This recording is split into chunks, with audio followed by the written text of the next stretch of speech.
because I have been supporting my community in water and land protection of the eastern slopes of the Rocky Mountains.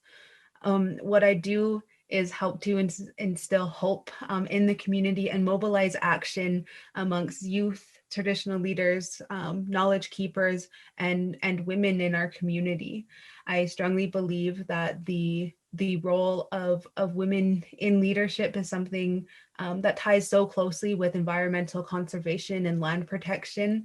And so this is something that holds deeply to me, and using the skills that I have learned in both my traditional knowledge and in my Western education, and weaving those two together to make meaningful change for my people and for all people that reside in this treaty area.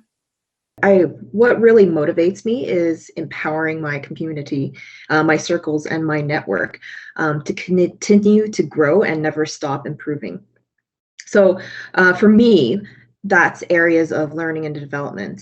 It doesn't always have to be in career, but I really strongly feel about learning and continuously growing and developing yourself.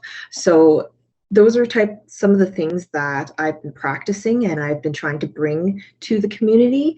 Seeing that change can actually happen in history, in revolutions, where there has been whole systemic changes.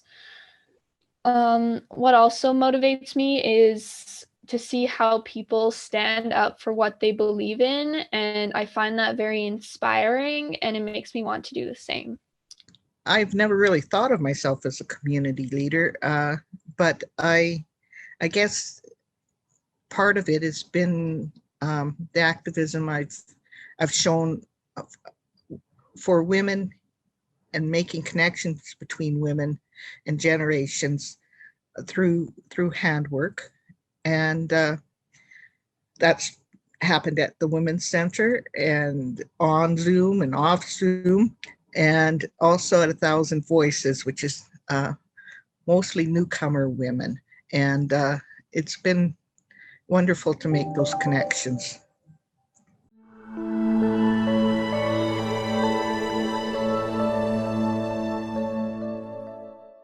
Really inspires me when people are able to feel like that or communicate that they've been helped in some sort of way, or tell you that, oh, thank you so much for that insight, you've really helped me a lot.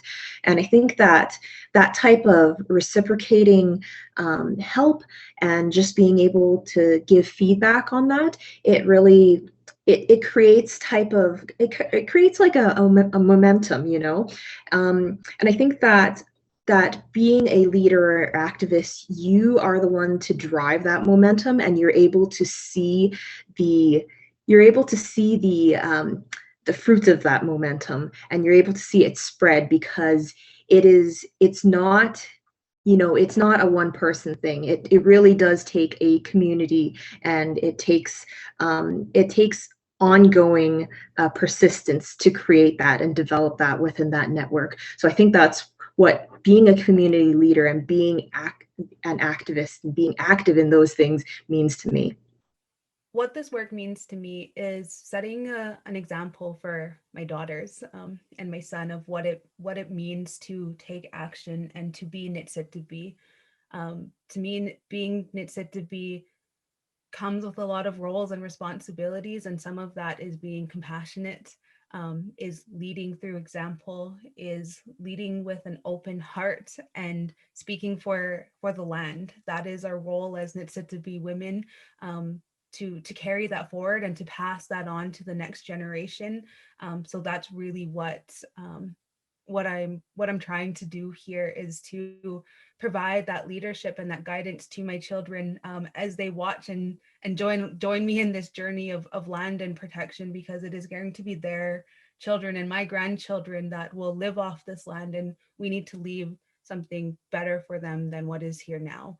And it's our role to continue on these ways of life so that our future generations can continue to prosper. One of the things it means to me is connection. During this time of the pandemic of COVID-19, a lot of people are experiencing isolation. working at home, not able to go out as much, not able to maybe spend holidays with friends or family. And so it was really even more so the connection that the women made with each other and with me during the mending circles, that it was a safe place to be. It was a place of companionship and encouraging creativity, but also just to have some fun. And it surprised me how very much that is needed at this time. When I don't stand up to a problem, it makes me feel very helpless. It makes me feel that things can't change. But when I do stand up to a problem, I feel more fulfilled. I feel more hopeful that things can actually change.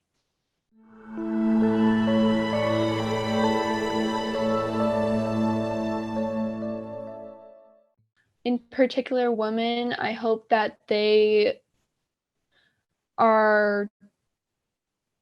system allows them to easier balance their jobs between their children, because income and children are very important, and they should have both without risking losing the other. My hope is going forward that there would be some talks, some government decisions made on how to, in the future, ensure that women would not be disproportionately affected by things like COVID. I think that in the post-COVID world, I would really, really like to see a community developed for women to be able to get out there and show how powerful they are, and to empower others, and to speak up more and be seen more, and to be heard more and listened to more. One big change that I hope for is the recognition and upholding of First Nations rights. By protecting First Nations rights, including treaty, Aboriginal, inherent rights, we are protecting the land. We are bringing equity back to our communities across genders, across walks of life. And really, by recognizing those rights and following the ways of our ancestors, we can create a better and more sustainable society where everybody prospers.